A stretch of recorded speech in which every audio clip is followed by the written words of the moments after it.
Continuer sur le thème les temps de repentance et notre sous-thème c'est restons vigilants. Nous sommes dans les temps où nous devons rester absolument vigilants. J'avais dit la dernière fois que les 7 églises qui sont décrites dans Apocalypse chapitre 2 et 3 symbolisent déjà le fait que lorsque le Seigneur envoie ses messages prophétiques aux 7 églises, c'est pour répondre déjà aux besoins du moment par rapport aux situations qui se passent en leur sein. Deuxièmement, ça révèle les 7 différents types de personnes que nous pouvons trouver dans l'église et parfois dans des descriptions qui sont données, chaque personne peut à peu près savoir où il se situe et quelles sont les choses ou la chose que le Seigneur demande de traiter, ou si la personne vraiment marche dans la volonté de Dieu. Et troisièmement, j'avais parlé aussi des périodes, que ça symbolisait aussi les 7 différentes périodes dans l'histoire de l'Église. Donc nous profitons de ce temps-là en utilisant ces 7 messages-là, de savoir un petit peu ce que le Seigneur peut nous reprocher, ce qu'il peut nous demander de travailler et comment le Seigneur voudrait nous emmener à la perfection pour que nos vêtements, lorsqu'il arrive, soient trouvés blancs ou le jour où il estime que nous avons terminé notre mission sur terre, qu'il nous reprenne avec un vêtement blanc et on sait où on va. Nous sommes plutôt dans cette introspection personnelle sur les 7 églises. Je termine l'église, mais cette fois-ci par rapport de cette période. Ce qu'il faut savoir par rapport à Sardes, je brosse rapidement le plan historique pour comprendre un petit peu ce qu'il y avait dans cette ville et ce qui s'est passé dans cette église pour pouvoir tout de suite comprendre un petit peu les éléments que Dieu peut reprocher à cette église. Donc Apocalypse 3, verset 1 jusqu'au verset 6. Écrit à l'ange de l'église de Sardes. Voici ce que dit celui qui a les 7 esprits de Dieu et les 7 étoiles. Je connais tes œuvres. Je sais que tu passes pour être vivant et tu es mort. Sois vigilant et affermis le reste qui est près de mourir, car je n'ai pas trouvé tes œuvres parfaites devant mon Dieu. Rappelle-toi donc comment tu as reçu et entendu, et garde et repens-toi. Si tu ne veilles pas, je viendrai comme un voleur, et tu ne sauras pas à quelle heure je viendrai sur toi. Cependant, tu as ça quelques hommes qui n'ont pas souillé leurs vêtements. Ils marcheront avec moi en vêtements blancs, parce qu'ils en sont dignes. Celui qui vaincra sera revêtu ainsi de vêtements blancs. Je n'effacerai point son nom du livre de vie, et je confesserai son nom devant mon Père et devant ses anges. Que celui qui a des oreilles entende ce que l'Esprit dit aux églises. Amen. La petite histoire de la ville de Sardes dans laquelle est implantée l'église chrétienne. Ce qu'il faut savoir, c'est que Sardes, en fait, il y a un petit peu des points divergents sur sa signification, parce que dans la signification de Sardes en grec, on va trouver le terme les rouges, on va trouver le terme les princes de joie, on va trouver ou encore le reste ou la restauration. La signification qu'on emprunte beaucoup dans cette version grecque, c'est le reste et la restauration. Pour Apocalypse et les commentateurs qui généralement travaillent sur Sardes, ils vont plutôt opter pour cette signification-là qui veut dire le reste ou la restauration. Donc c'est une ville qui fait partie des villes des plus anciennes de l'Asie mineure, qui a été fondée en 1200 avant Jésus-Christ. On y pratiquait l'agriculture et le commerce et donc il y avait beaucoup de personnes, des rois qui étaient très puissants qui vivaient dans cette ville-là. Donc qu'est-ce qu'on peut dire aussi? C'est que cette ville-là, elle attirait beaucoup plutôt des juifs qui en fait se sont paganisés. Et ces juifs-là, ils ont créé ce qu'on appelle l'hellénisme. Donc l'hellénisme, en fait, c'est quand on fait la pratique, les études de langue, qu'ils appellent la philologie. Donc du coup, c'est l'étude des pratiques des langues et aussi le fait de traduire de la littérature grecque. Toutes ces choses-là, c'est quand même des points importants parce que c'est ce qui nous permet de comprendre un petit peu aussi ce qui va se passer au sein de cette église. Aujourd'hui, quand on regarde Sardes, ça n'existe plus parce que ce sont des ruines maintenant, que les personnes qui vont visiter la ville de Sardes vont visiter un site avec des pierres dans lesquelles ils font des photos, mais la ville en elle-même avec les habitants, il n'y en a plus. Concernant cette église-là, l'église à Sardes, elle paraissait riche, elle était très active, elle était très intéressante. Et maintenant, qu'on voit dans ce qui est élu, c'est que le message sur cette église est très sévère quand même. Pourquoi? Parce que ce qu'il faut comprendre, c'est que les habitants de Sardes, on les considérait à cette époque-là comme des personnes de mauvaise foi, qui vivaient généralement dans le libertinage, qui aimaient la bonne chair. Et quand on verra l'histoire des périodes de l'église, nous verrons en fait que Sardes correspond à l'église des temps qui précèdent la Réformation en rapport avec l'église. Quand on parle de cette réforme-là pour l'église de Sardes, c'est une église qui précède ce temps de la réforme puisque Thyatire symbolise vraiment dans les temps avant l'église de Sardes, l'église catholique qui va dans son mariage avec le monde se paganiser et à ce moment-là, on va se retrouver en 1400 où, avec la période de Luther, il va se détacher de l'Église catholique par ses édits et qui va faire en sorte qu'ils vont adopter Romains 8 pour essayer de vivre en conséquence. Mais malheureusement, il y a certains protestants qui vont quand même garder certains rites catholiques et ça, c'est la chose que le Seigneur reproche. Ce qui nous importe d'abord en ce moment, c'est notre personne. Donc, cette église-là, c'est appelée par les commentateurs église du sommeil parce que son état spirituel est compliqué. On va voir un petit peu le premier point. Voici ce que dit celui qui a les 7 esprits de Dieu et les 7 étoiles. Donc, quand on parle des 7 esprits de Dieu, on parle de toute la plénitude du Saint-Esprit. Donc là, Dieu se présente comme étant celui qui est la plénitude de son esprit, la plénitude de tout, et celui qui représente aussi les 7 étoiles. On avait dit la dernière fois que c'était les bergers qui conduisaient, qui dirigeaient les églises. Et on avait parlé aussi des chandeliers qui étaient les églises. Donc là, le Seigneur est en train de montrer que c'est lui, le Seigneur Jésus, qui a l'onction. Toute l'onction est en lui. Toute la plénitude de son esprit réside en lui. On ne peut rien faire sans lui. On ne peut pas travailler sans cette onction-là. On ne peut pas travailler sans lui parce que toute la plénitude est en lui. Et c'est lui qui tient ces étoiles-là entre ses mains pour dire que tous les serviteurs, tous les bergers, tous ceux qui travaillent pour le Seigneur, il les tient entre ses mains. Donc, rien ne peut se faire sans lui. Et lorsqu'on voit dans Ésaïe chapitre 11, versets 1 à 2, vous allez remarquer que lorsqu'on parle des 7 esprits de Dieu ici, eh ben, Ésaïe détaille un peu ces 7 éléments-là qui représentent ici les 7 églises d'Apocalypse. Donc, Ésaïe 11, versets 1 à 2, s'il vous plaît. Puis un rameau sortira du tronc d'Isaïe et le rejetant de ses racines fructifiera. L'esprit de l'Éternel reposera sur lui. Esprit de sagesse et d'intelligence, esprit de conseil et de vaillance, esprit de connaissance et de crainte de l'Éternel. Il respirera dans la crainte de l'Éternel. Donc là, si vous comptez bien, ça fait 7. Et donc, c'est ce qui représente les 7 esprits dont on parle ici dans Apocalypse 3, verset 1. Le Seigneur, quand il se présente comme une personne qui a l'onction et qui tient ses serviteurs entre ses mains, ça veut déjà dire beaucoup de choses. On peut déjà percevoir qu'il y a un problème qui se passe dans l'Église par rapport à la pratique même de la parole, par rapport à la pratique même de comment, en fait, cette Église peut être enseignée ou comment elle peut marcher dans la crainte de Dieu ou pas. On va voir un petit peu, quand il dit, le Seigneur, je connais tes œuvres, tu as le renom d'être vivant, mais tu es mort. Là encore, c'est une chose qui est terrible parce que cette église, à cette époque-là, bien qu'elle pratique des œuvres qui étaient visibles, des œuvres qui étaient conséquentes, des œuvres que tout le monde pouvait admirer, mais la problématique avec cette église, c'est qu'elle paraissait vivante aux yeux du monde, elle paraissait vivante pour les personnes qui voyaient les choses physiquement parlant, mais avec les yeux de Dieu, avec tout ce qu'il voyait dans le secret et qu'il connaît dans l'intimité de cette église-là, cette église était morte pour lui. Elle n'était pas du tout vivante. Dans le verset 2, quand il dit « Sois vigilant et affermi »,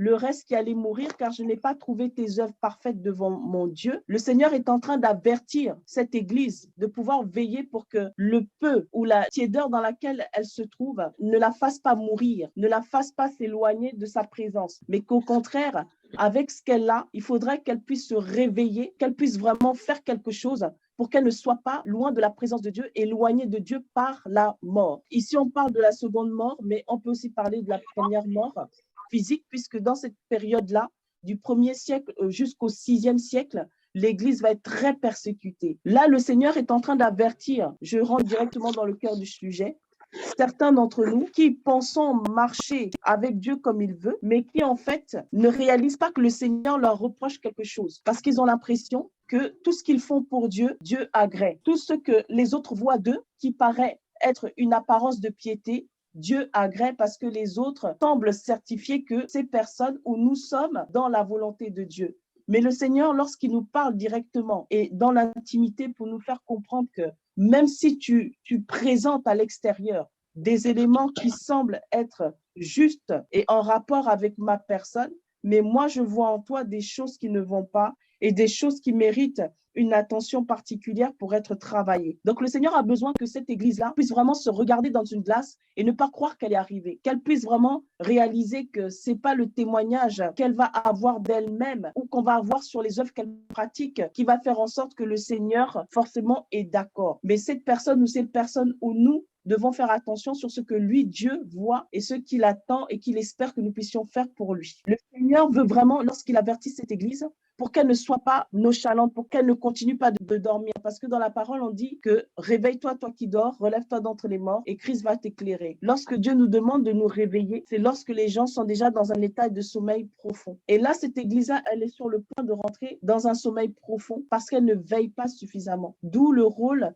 de la sentinelle qui se tient sur la tour. Lorsqu'on ne veille pas et qu'on a l'impression que tout va bien, ça peut être une pierre d'achoppement pour nous. Parce que Dieu nous demande toujours d'être sur le qui-vive justement et ne pas se laisser aller, ne pas se laisser croire qu'à partir du moment où on chemine d'une certaine façon, ça veut dire que le Seigneur est d'accord avec nous. Donc c'est à nous de toujours constamment, lorsqu'on est éveillé, de toujours rester sans cesse dans la présence de Dieu, en esprit et en vérité, pour être sensible aux recommandations, aux conseils, à tout ce que le Seigneur va nous demander ou va nous donner à faire pour que nous puissions toujours marcher selon sa volonté. Rappelle-toi donc comment tu as reçu et entendu la parole. Garde-la et répands-toi. Si tu ne veilles pas, je viendrai comme un voleur et tu ne sauras point à quelle heure je viendrai te surprendre. Donc là encore, le Seigneur est en train de donner un avertissement à cette église. Et il faut dire que parmi les églises que nous avons déjà traitées, la façon dont Dieu parle à cette église-là, c'est vraiment très sévèrement. C'est même la façon la plus sévère qu'il a de s'adresser à cette église-là avec une autre. Donc là, le Seigneur a envie que cette personne, quand il dit « rappelle-toi », il veut réveiller la mémoire de la personne. Comme nous, parfois, lorsque nous prions, nous disons au Seigneur, « Seigneur, je viens réveiller ta mémoire pour que nous puissions plaider ensemble. »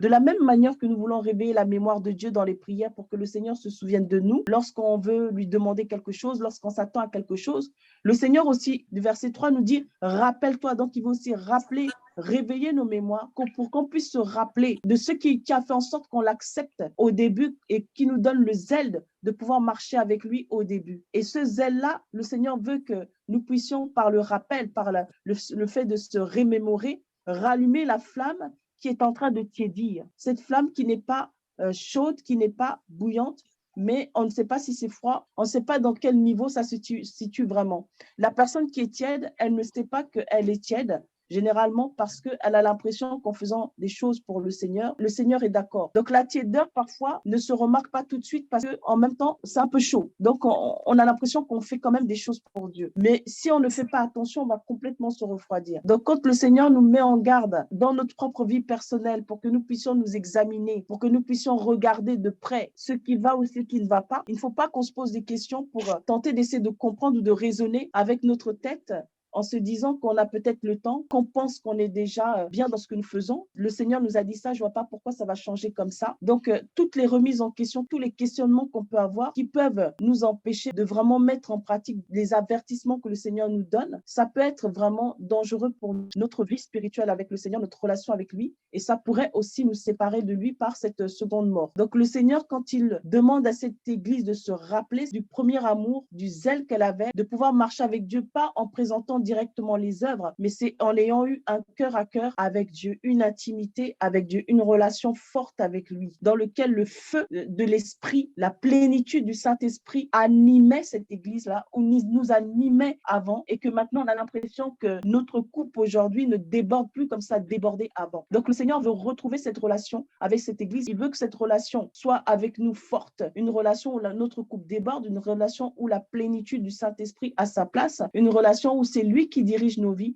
c'est lui qui est au centre de notre vie, comme il tient les 7 étoiles entre ses mains. Et quand le Seigneur nous demande de pouvoir garder ce qu'on a entendu, c'est qu'il veut vraiment que notre écoute nous rappelle les éléments qui ont fait en sorte qu'on a accepté véritablement la vie de Jésus, de vouloir marcher avec lui. On a accepté tout ce que le Seigneur nous a proposé et on a accepté aussi de pouvoir endurer tout jusqu'à la fin. Garde-la et répands-toi. Si tu ne veilles pas, je viendrai comme un voleur et tu ne sauras point à quelle heure je viendrai te surprendre. Là, le Seigneur, quand il répète, il dit à cette église de se repentir, c'est qu'elle est déjà dans un stade profond de cette séparation avec Dieu qui l'entraîne vraiment en dehors de la volonté de Dieu. Le Seigneur a vraiment envie que cette église, ou même nous qui représentons cette église, qu'on puisse, lorsqu'il nous dit réponds-toi, nous retourner comme une crêpe, nous faire une introspection personnelle des choses que Dieu va pointer pour enlever ces tumeurs par l'épée de l'esprit qui est la parole parole de Dieu pour nettoyer, pour sanctifier, pour arracher, abattre, enlever tout ce que le Seigneur va trouver à faire pour que nous puissions revenir dans cet état initial dans lequel le Seigneur nous avait positionnés lorsque le zèle et l'amour de Dieu nous animaient au tout début. Je n'ai pas trouvé tes œuvres parfaites devant mon Dieu. Là encore, on revient à œuvres. Ce ne sont pas que les œuvres qu'on va faire qui vont nous sauver. C'est pas parce que on va faire toutes les œuvres possibles que ça veut dire que Dieu sera d'accord. C'est pour ça qu'il y a ce verset qui dit « Seigneur, Seigneur, n'avons-nous pas prophétisé en ton nom ?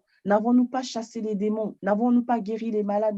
N'avons-nous pas fait ci? N'avons-nous pas fait ça? » Et Dieu va les chasser en les traitant d'ouvriers d'iniquité. Donc, c'est pour dire que ce n'est pas parce qu'ils ont multiplié beaucoup d'actions pour Dieu que ça veut dire que leur cœur y était vraiment. Parce que celui qui sonde le cœur et les reins voit vraiment la disposition du cœur avec lequel on est dans sa présence, avec lequel on a une relation avec lui, lequel nous travaillons pour lui. Donc pour lui, il fait très attention à ça. Et vous savez que lorsqu'il avait parlé à Samuel et que Samuel était allé dans la famille d'Ésaïe pour pouvoir chercher le futur roi d'Israël, le Seigneur lui avait dit que lui, il regarde au cœur, mais l'homme regarde à l'apparence. Donc le cœur avec lequel on aime Dieu, le cœur avec lequel on travaille, le Seigneur, il fait très attention. Et c'est ça qui détermine vraiment la relation qu'on a avec lui et comment nous marchons avec lui. Donc, le Seigneur veut que nous puissions vraiment, à l'heure actuelle, parce que nous sommes dans ces temps de repentance, vraiment réaliser que nous sommes ces sentinelles qui ne doivent pas, absolument pas, somnoler, absolument pas être des personnes qui sont en train de s'endormir ou qui pensent avoir du temps pour pouvoir se reposer, pour pouvoir se distraire, pour pouvoir faire X choses. Parce que nous sommes dans ces temps où nous devons veiller, nous devons être dans la vigilance. Une vigilance accrue, une vigilance qui fait en sorte qu'on est tellement sensible à l'esprit que quel que soit le mouvement que le Saint-Esprit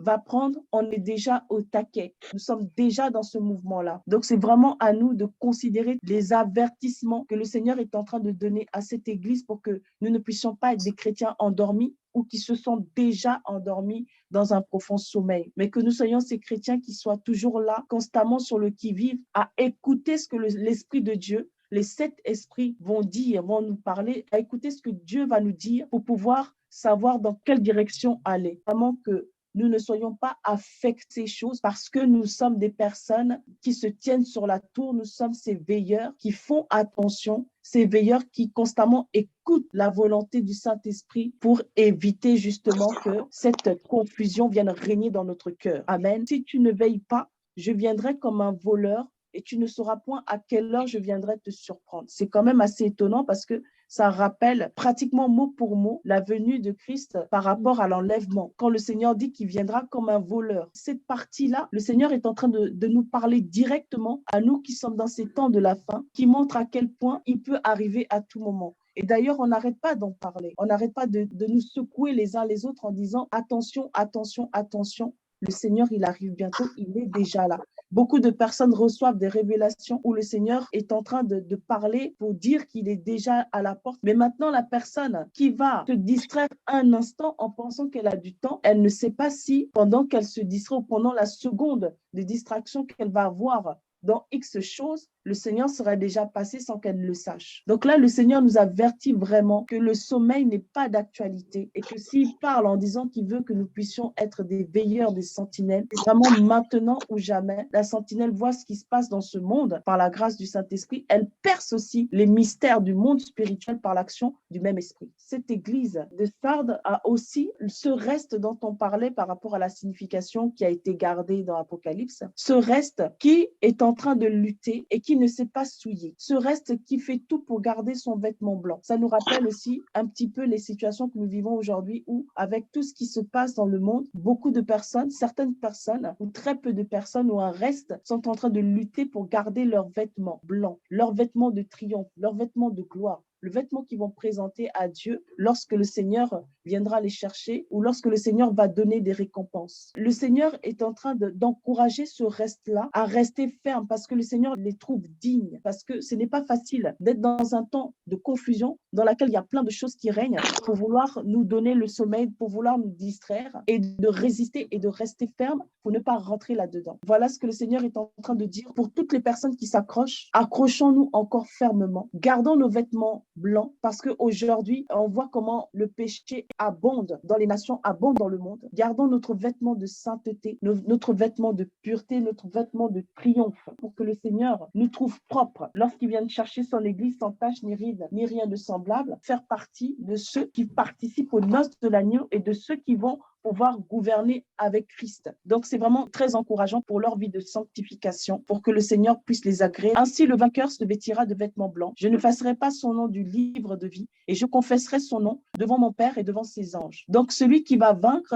c'est celui qui va tenir bon jusqu'à la fin. Mais la chose qui interpelle de ce verset 5, c'est que le Seigneur dit qu'il n'effacera pas le nom de la personne dans le livre de vie. Donc, ça veut dire que le Seigneur est capable d'effacer le nom de quelqu'un dans le livre de la vie si la personne ne marche pas comme lui, il veut. Donc, c'est pour dire que chaque jour, qu'il faut toujours veiller pour que le Seigneur nous agrée afin que notre nom soit toujours gardé, écrit dans le livre de la vie. C'est pour ça que le Seigneur nous invite à la vigilance. Donc, le Seigneur encourage vraiment. Et si ces personnes restent fermes, non seulement Dieu va confesser leur nom devant Dieu le Père, mais aussi devant tous les anges. Donc ça, c'est merveilleux. Dans le verset 6, toujours cette recommandation qu'on voit depuis toutes les églises que nous étudions, qui dit que celui qui a des oreilles écoute ce que l'Esprit dit aux églises. Donc nous devons vraiment être attentifs dans tous les avertissements, tous les conseils que le Seigneur nous donne, parce que c'est ce qui va nous permettre de nous sauver et c'est ce qui va nous permettre aussi d'avoir nos noms écrits dans le livre de la vie. Amen. C'est un point à souligner que lorsque le Seigneur place chaque ange dans chaque église et qu'il donne des messages à ses anges pour l'église, écoute ces messages que Dieu communique à son ange pour son perfectionnement, pour son édification, pour sa restauration, pour le salut de l'âme, c'est elle qui gagne. Mais maintenant, si cette église n'écoute pas, c'est pour ça qu'on dit que celui qui a des oreilles écoute. Donc, si ces personnes n'écoutent pas, voilà comment le Seigneur va agir par rapport aux avertissements qu'on voit dans les églises qui pourraient être dramatiques pour ces personnes ou les membres de ces personnes ou même carrément l'église s'ils n'écoutent pas. Donc, c'est à nous effectivement d'être très attentifs lorsque Dieu communique un message au peuple de Dieu. Et bien, ce peuple-là, le Seigneur va le récompenser et il saura comment marcher avec Dieu. Parce que l'ange ne fait que recevoir les messages que le Saint-Esprit communique à l'église pour son avancement.